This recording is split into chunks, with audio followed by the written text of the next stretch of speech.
Hey everybody, Mark from Northeast Bass Fishing. How you guys doing? Well, I'm going to do kind of a follow-up video on the video I did the other day on tournament fishing. One of my subscribers asked me about, about co-angling and what it's like to be a co-angler and things like that, and some strategies and things you can use as a co-angler. Now, being a co-angler can be tough. You are at I shouldn't say at the mercy, because that sounds bad, of the boater, but, and you hope you draw a good boater if you're in a draw tournament. Now, if you're in a club tournament, everybody knows everybody. Boaters and co-anglers, it's not like it's someone you're meeting for the first time, so, it's a little different. But I have found, I've gone as co-angler, I've gone as, mostly I'm a boater the last years that I fish tournaments. But when I first started, I was a co-angler a lot. And I think the thing that's most important is to communicate with your boater. What does he plan on doing that day? If it's a club tournament, it's a little different. The lakes, you know the lakes better. You know the boater better. You kind of know how he fishes and what to expect. If it's a draw tournament, like if you go to like a BFL and you're drawing someone, you won't meet them unless you know them already by chance. You're not going to meet them and talk to them probably until the meeting. I think they do them the night before, or maybe the 2 days before, I forget. And the best thing is to say, what do you plan on doing? Are you going flipping all day? Are you going to go cranking? Are you going to go throw a drop shot all day? So you know how to prepare for the tournament. I think that's the best thing, is just to be, have open communications with your boater. Most boaters are good guys. They're going to tell you what they're doing, where they're going, and give you an idea of what to bring with you, because you don't want to overpack when you go, because you are going into someone else's boat. You don't want to bring a ton of stuff, and it just makes it more awkward for you all day just to try to go through everything. So keep it simple.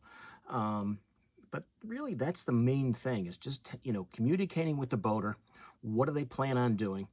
So you know how to prepare and how you're going to fish. Now, it can be tough if you're going to go, if the boater you're going to fish with is, let's say he's going to flip docks all day. It's tough because you're always going to get, you're not, you never want to cast in front of the boater. That's just to throw in a few of the, the do's and don'ts. You're never casting in front of the boater. You're from, your space is from the middle of the boat, like let's say the console, back. And, if you're fishing out, if your boater is flipping docks, you could fish straight out of the back of the boat with like a Ned, with a drop shot, with a crankbait, with topwater baits. And if you like to flip too, and if you see spots that maybe he missed, because, even on a dock, a boater is not going to hit every spot. You notice a spot he missed, you may want to throw your jig or your creature bait in there too, if you also want to flip, and just do the same thing he's doing. You just have to kind of see how the day goes. If that's really working for you, that's great. Fish your strength the best you can with what the situation is and what he's doing. You could, there's a lot of guys that are, that I've had, when I've been a boater of co-anglers that are just throwing, Senkos and things out of the back of the boat, and are kicking my butt with just a Senko while I'm, fishing every spot I can see on docks and weed lines, and they're just throwing a Senko at the back of the boat and they're catching fish after fish. It does happen. Kind of, make it so that it's as easy on yourself as possible, I guess is the best thing. And, communicate with that boater, what they plan on doing, so you know what's going to happen, what you're going to need for the day. Always take care of your boater, with gas money.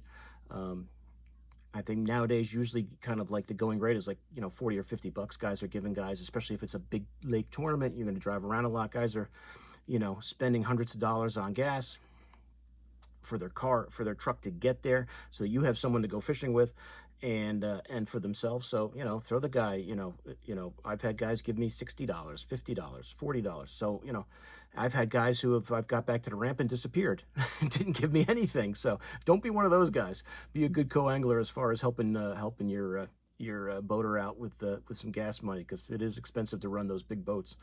And it's not just the money it's not just the money, for the gas, it's gas for the vehicle. You may have a boater that's driven 200 miles to get there, to get to the lake. So, think of it all, in that way too. And, be prepared with, with something to eat, with drinks. So you've got that. and and pack as efficiently as you can. I wouldn't bring more than 4, maybe 5 setups. Um, if I was going to go with a co-angler, I'd probably have maybe 1 or 2 spinning setups and 1 or 2. I probably have 2 or 3 casting. That would be it. 5 rods, you can fit it right in that side spot there next to the passenger seat. It won't be get too cluttered for you. 1 bag with tackle in it. You're not going to need a ton of stuff, especially if you know what he's doing. It'll kind of gear clue you in on what you need to bring, and travel as light as you can. But don't forget your rain gear, don't forget your life vest, things like that. Just simple things. But communicate with that boater, and it'll make your life a lot easier. As far as techniques, other than what I just said, sometimes it might be better just to kind of finesse off the back of the boat. Throw a drop shot. If he's fishing the bank and you see how it's going, you might be better off the back of the boat, throwing a drop shot on the outside of weed lines, throwing a Ned on the outside of weed lines, throwing that crankbait out of the back of the boat, and running it along the back of the boat along a weed line if you guys are working the bank. Now, if you guys are out in the middle of the lake, and if he's live scoping, I nowadays for a co-angler, if you're fishing with a guy who's doing that, I don't know what to tell you. I think you're pretty much screwed. You're out in the middle of the lake and he's just trying to live scope fish and pick them off when he can, and you're just out in no man's land, that's a whole nother topic of discussion as far as co-anglers go.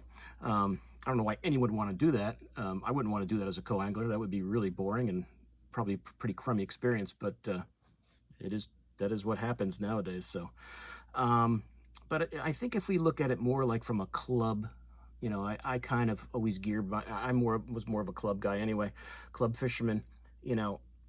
It's a little more of a known thing. As I said, you're fishing with somebody you know how their style of fish. You fish probably a lot of the same lakes year to year, depending on what state you live in and what area you guys fish. And you kind of know who's going to do what, and you guys will talk about it at your club meeting when you do your draw, or on the phone. When I was in my last bass club, when I would draw somebody, if we had a meeting and we were there, we would talk about it. If I got a chance to pre-fish, I would clue them in on what I did, on how it went. Sometimes you don't get a chance to pre-fish. Sometimes pre-fishing is good, sometimes it's bad. If you guys can set something up, if you have a draw ahead of time, you have a chance to go pre-fish together, that's usually a great way to kind of clue each other in on what's going on. You're learning together on what the best bite is, so that's always a good option. And I know that's difficult. That's probably not going to happen if you're doing like a big tournament and it's just a draw. You're not going to be able to hook up with the guy you're fishing with ahead of time. The draw is not going to be soon enough for that to happen. But in a club tournament, it can. Usually it's a week ahead, and you got a few days, and you can say, hey, I'm going to go pre-fishing on the tournament Sunday, or I'm going to go pre-fishing on Thursday. You want to go? Sure. You guys can hook up and go fish and kind of learn the lake together and see what develop a pattern that you guys can both work on for the tournament. So really communicate with that boater. Pack your efficiently. Don't bring a ton of stuff with you that you're not going to need. 4 or 5 rods probably is the max you probably want to bring with you, with your different setups that you're going to need. Help your boater out, with gas money. Be prepared with your rain gear and your food and your drink and your life vest, stuff like that. And learn how to back the boat in and the trailer in and launch your boater. That's usually very helpful. A lot of guys, are very good at that. Co-anglers are very good at that, of helping guys launch. They probably have boats themselves. They just don't use them in tournaments, or may not be. They just would probably prefer to be a co-angler. So, but don't be afraid. And I'm telling you this as a boater, don't be afraid to say, I'd rather not back you in. I don't trust myself. I would rather have someone, if I went to a draw tournament, say, hey, Mark, I don't want to screw up your trailer. I'm not good at it. And I'd be like, fine, man, no problem. I'll back it in. You get in the boat. You can put the trailer motor down and go over by the dock and wait for me. I'll come back. I'll go park my truck and my boat and my trailer, no problem. Be honest. Be honest. Be honest. You don't have to be. There's no being a cool guy there with that. You don't want to screw up anybody's trailer or anybody's truck or anything. Just be honest and say, hey, I'm not that good at it. I'd rather not do it. They will understand and be happy that you told them. Trust me. Trust me. So that's really the only things that I can think of off the top of my head. With the questions that came with the last tournament video, that really helps, and that gives me, more ideas and more things to talk about. And that's when someone asked me, hey, what about being a co-angler? Being a co-angler is a great way to learn too. That's when I first started my bass club in the 90s. I was a co-angler for the first year or two before I got a boat and decided I wanted to become a boater. I learned from pretty much every guy in the club for those 2 years, because you wind up drawing almost everybody. And as I said, you learn something from every person that you fish with. And then once you get the confidence that you say, hey, I'm ready to be a boater now. I know these lakes well. I know I've got my, confidence in what I want to do in a tournament. So I want to be the boater now and kind of, lead the way for the day. There's been lots of tournaments where, it's an 8-hour tournament. And I would, if I didn't have anything going on, I would ask my co-angler and say, have you been here fishing? You got any ideas? Because what I'm thinking is not working. And that's helped me in the past too, where guys have, that I've drawn have been up there fishing with their buddies. And they're saying, hey, I've got a spot where we can go and drop shot and catch a few bass. I had that one BFL. We did my stuff, and it was Northern Pike City. And I said, hey, it's the second half of the day. You got some spots you want to go try? We both caught some fish drop shot, and so it worked out. We got a couple fish, so we could weigh in. We didn't get skunked. So that does help too. The boater needs to be open-minded too. If what he's got planned isn't working, there's nothing. I have no problem asking. Telling my co-angler, hey man, have you been here? You got any ideas? Because what I'm thinking ain't working. So so that's pretty much it. Communicate. That is the key. That will make your life so much easier. Ask the boater, do you want me to try to net your fish? If you're a lousy net man, tell him, listen, I stink with the net. I get too nervous or whatever. The guy will be happy. The boater will be happy to hear that. He doesn't want you knocking fish off with a net because you're stabbing at the fish. If you're going to net guys fish, just put that net in the water and let him just swim that fish right in there. You don't want to be grabbing that net and sticking it down there and knocking the hook out of the fish's mouth. If you feel you are, not a great net man, tell him. He will be happy to hear that. So, some guys want you to net their fish. Some guys do not. They'd rather just, I know if I'm in a tournament and I'm flipping all day, most of the time or if I'm just pitching jigs around, I'll just flip the fish into the boat. Sometimes I hate that net. The net has cost me fish in the past because I wait for it, and if I had just flipped the fish in, I would have got him in the net. The fact I waited and messed around with the net, even fishing by myself, the fish got off. I should have just flipped them right in the boat and not even bother with the net. Sometimes I hate them. Sometimes they're good. Sometimes I hate them. So, talk to your boater. Does he want you to net his fish for him? They may not. Some guys like to talk. Some guys just focus and they don't even really communicate that much. That's fine too. Everybody is different. Everybody's different. If the boater is not talking to you all day, it's not, don't take it the wrong way. Some guys are just focused and they're just not talkative on the boat. That happens. There's nothing wrong with that. He's just focused on what he's doing.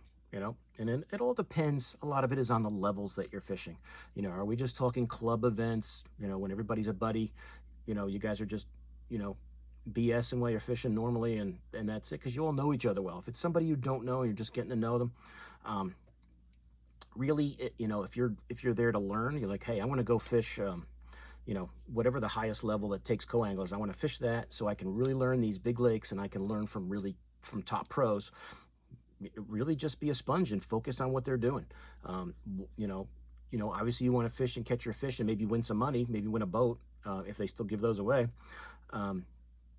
But that's why you're doing it. You're doing it because you want to learn from them, from an experienced, tournament, professional angler.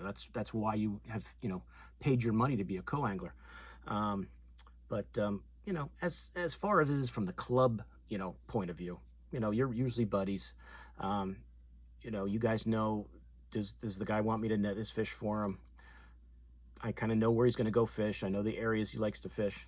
things like that. It's a little more, I don't want to say, it's more comfortable because, everybody knows everybody. But that's it. I can't really think of anything else other than open communication with the boater. Um, be prepared for your day of fishing. If it's a club event and you guys can pre-fish together, that's great. But it's always a good idea to just talk, at least on the phone, if you don't have a club meeting, and get to talk about what you're going to do, and share, your thoughts on the day. And especially if the boater has gotten a chance to pre-fish and you haven't gotten a chance to pre-fish, he can tell you, hey, I was catching them on this jerk bait. Bring some of those. Because that's what we're going to do. Okay, so you kind of know, what you're going to do. It's like, okay, so Mark was out there catching them on a jerk bait, a perch color jerk bait. I'm going to bring some perch color jerk baits, whatever it is. He was catching them on a Ned rig all day. I'm going to bring some Neds, whatever. Communicate with that boater so you know what you're doing. Or you're going to be doing that day of the tournament, okay? So that's really it that I can think of. It's a good learning experience. Like I said, joining a club is a good learning experience. If you don't have a boat and you want to go as a co-angler and you're just, getting into fishing, it's a great way to learn from guys that, if guys have boats, they've probably been fishing for a lot of years or a good amount of years. So they have some good experience that you can learn from. And that's it. That's it. It's all about learning to become a better bass fisherman. That's really why you get involved in the first place, and that's why you join a club. So that's it, guys. If you guys can think of anything, on this topic, on tournament fishing, boater, co-angler, that I didn't cover, or you'd like me to cover more, let me know. Let me know. And if any of you guys who watch this, do fish tournaments, and I missed something, let us know in the comments so we can all share information. That's what's good about this, and that's what I like about it. So I appreciate the comments always. I appreciate the likes and the shares and all that stuff, and the new subscribers that are coming in every day. Really appreciate it. And thanks. So I will see you guys soon on YouTube. Mark out.